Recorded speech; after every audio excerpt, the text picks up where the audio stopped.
it's taken me a couple of weeks to decide whether to talk about or mention the latest YouTube major controversy.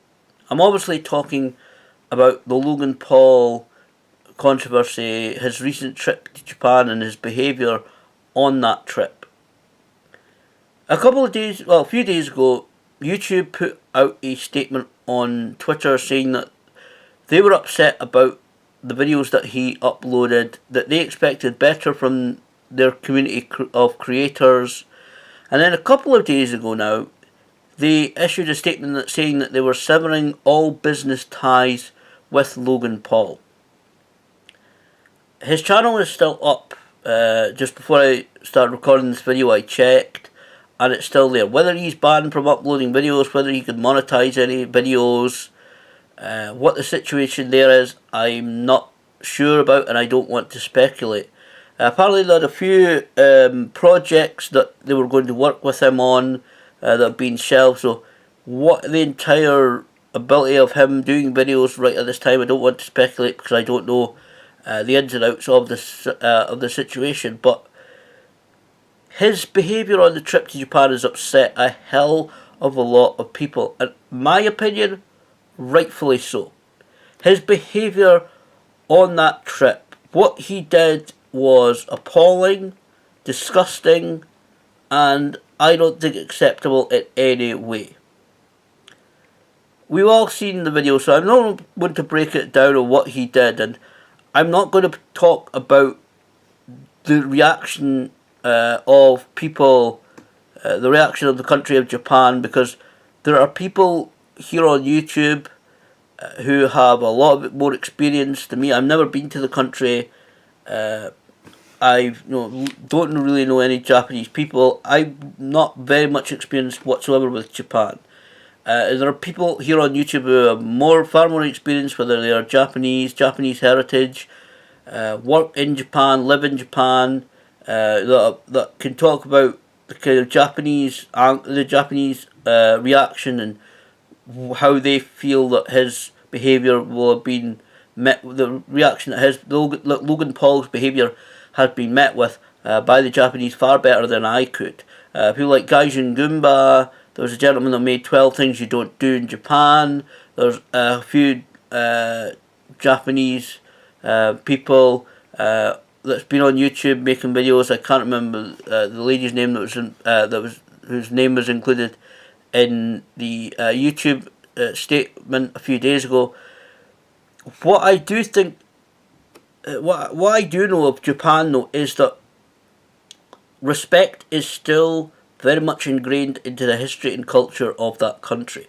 Now I know some people may look at this, may think, oh well, respect and honour, Japan, the Japanese people, isn't that a bit of an old stereotype? I know that is probably the reaction that some people are having, not the reaction I'm having, obviously, because I like to think I'm more intelligent than people like Logan Paul, but that old kind of, some people may think it's kind of a bit of an old stereotype, but respect and honour is still a huge part of the culture of Japan.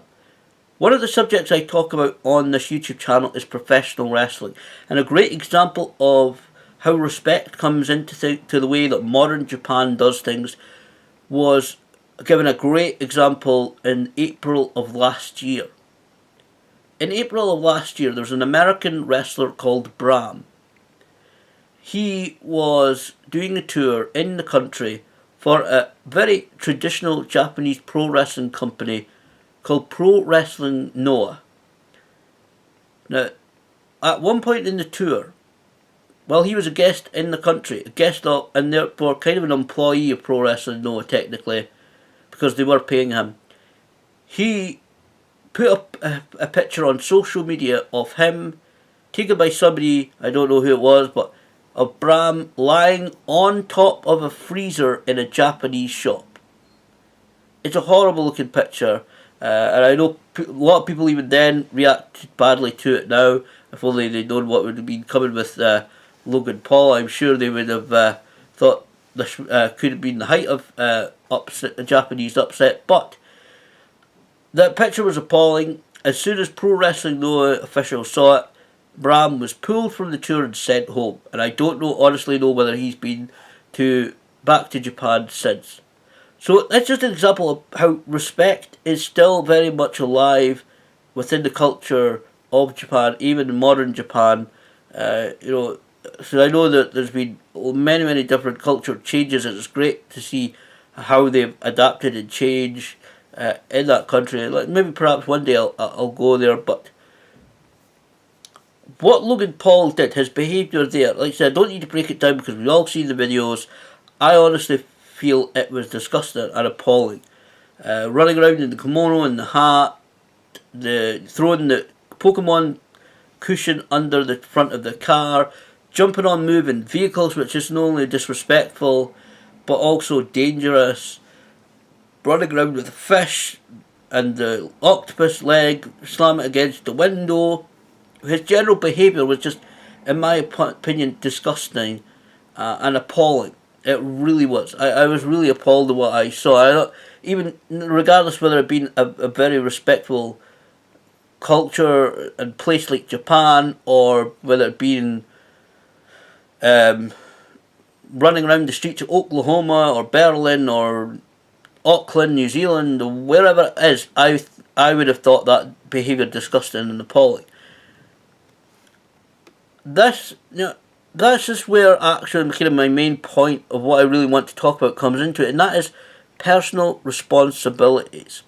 Now, somebody like Logan Paul, he's well known. I knew who he was. I'm not obviously his target audience, which I'll get to in a moment, but Logan Paul is obviously somebody well known. His audience actually is mostly a lot of little kids, and I know there's different ways, unfortunately, around social media where young kids who are like a lot of the Facebook and Twitter, some of them say like, oh, you must be 16 to have an account, and there's lots of different ways that are not checked to go around it. Because I see it all the time. I play GTA online sometimes, and you hear obviously that's a game for adults, but yeah, you hear if you leave your chat open, because there's a chat thing you can do if you're talking to friends or family, like I do sometimes. You can hear it's little kids that are playing the game. So there are obviously always ways around it. But when it comes to somebody like Logan Paul, especially these days with all the technology and everything, it's so easy to know who your audience is, who's watching your videos, who's fans of yours, especially if you're supposedly a celebrity. And I don't really accept a lot of these people as so-called as celebrities, because they're not really. They're well known, but I wouldn't say they're real celebrities. It's so easy to know who your audience is now, who's watching your videos, the feedback that you get. It's especially really well known and high earning people like Logan Paul. If you don't believe me about high earning, watch the first couple of minutes of his 2017 year in review video, like I did last night. He speaks about ridiculous amounts of money. $6.5 million for his house. He bought a busted it up. That must have cost him a hell of a lot. A koi pond, which is really not inexpensive. So he's obviously, even worse comes to worse, and he can't do videos again. Like I said, I'm not sure what his status is when it comes to YouTube. He won't be suffering for money for a while, and unfortunately, I do feel that some company will be willing to pay him for advertising or doing something. But when you get to that level that a Logan Paul gets to, you know who your audience is. You know who your target audience is, who you want to watch your videos, and you know who is actually watching your videos. And it comes down to the responsibility of YouTube creators to keep to that. Not only there's community guidelines on YouTube, and obviously you don't put things overtly sexual or things that are not appropriate. Because I know there's a system for flagging videos to be restricted. I've restricted a couple of videos myself over the years, and there's different ways that you can set up computers, but there's always ways around that. So I think as a YouTube creator, we need to be responsible for what we put. We need to put moral stuff up. We need to especially these days in the cultures, the mistrust, the fractures that I see in countries sometimes between people, and unfortunately, these last few years, a lot of political stuff. I've seen fractures grow more. It's up to the YouTube creators, each YouTube creators who know, like I said, especially like Logan Paul, who know kids are watching their videos, to put up age appropriate content for who's watching their videos. So if their audience, and they said like, making money from young kids, they don't put up immoral content, disgusting content like going to that forest. Now, I will say that is another. It's not just what you upload; it's what you do as well. For Logan Paul to go into somewhere like that forest and to video or photograph that area, I think is immoral. I think it was disgusting. I really do, because that's not something you do. There are sadly many places around the world similar to that forest. It's been in the newspaper for the last couple of days. There's been several highlighted cases recently of people making similar decisions here in Dundee off the on the bridges. Very, very sad situations. I'm not going to talk about because obviously I don't know the full facts of it, but there are various different similar locations or well-known locations for let's just say similar actions. I don't want to drag up the whole thing, but people take similar decisions or places, different types of places right around the world, and I'm sure some people, anybody that does watch this video will immediately think of one or two places that may be perhaps local to them, where they've heard about similar things happening. And I think to go in there and photograph or video places like that, never mind, finding something in there, but even just to approach those places, to approach that area, and to photograph or video, just disgusting. And I'm an amateur and hobbyist photographer, and maybe it's because I'm a slightly nervous person, but when I go out and about, I actually really try to avoid taking pictures of people, unless it's somebody I know, which doesn't really happen when I'm out and about. Or obviously the wrestling events, I do photographs there as well from fan perspective. That's always something different. But when I'm out and about, I generally tend to wait until people go past or out of the shot, or focus where where they're not in shot. I don't tend to take photos of people. I deliberately avoid it. Like, say for example, the other day I was out and about Balgley Hill, and another day I was out near Dudhope Park.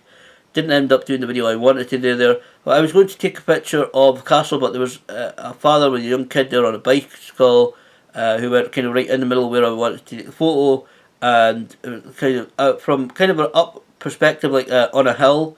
So it was Dudhope Castle. I wanted to take a picture of it, but there was a father with a young kid there organising the kid's bicycle to go out, and obviously must be to go out and somewhere nearby or cycle nearby, and I stopped myself like, no, I'm not taking the picture, they're right in the middle of it. So maybe it's because I'm slightly nervous person, but I deliberately I stop myself from doing that kind of thing, so I don't do that.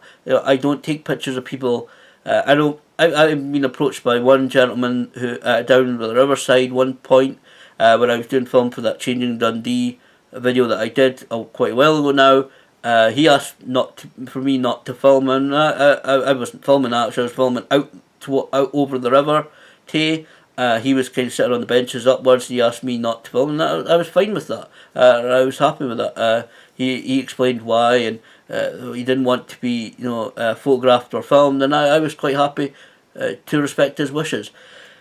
So it's really up to YouTube creators, YouTube people, those who do videos, whether you're well known, whether you've got really a huge audience or not, like me. It really is up to YouTube creators and our responsibility to not just videos we upload, but what we take.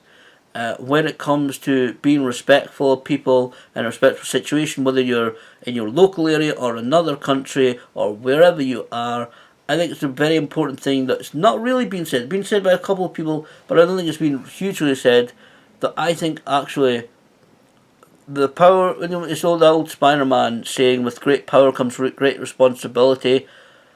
I think that it is up to YouTube creators, people who do the videos, whatever you want to call yourself, filmmaker, YouTube creator, a YouTuber, just a videoer, whatever it is, it's up to individual people to really take responsibility of what you put up on your channel, whether you as an individual, whether it be a company that you work for, whether you own the company, or whether it's a company that you work for that puts up videos on social media like YouTube, Twitter, Facebook, whatever it is.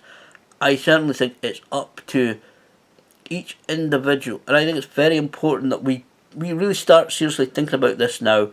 Is that it's up to individuals of how you approach, of how you do your videos, and what you do and what you upload.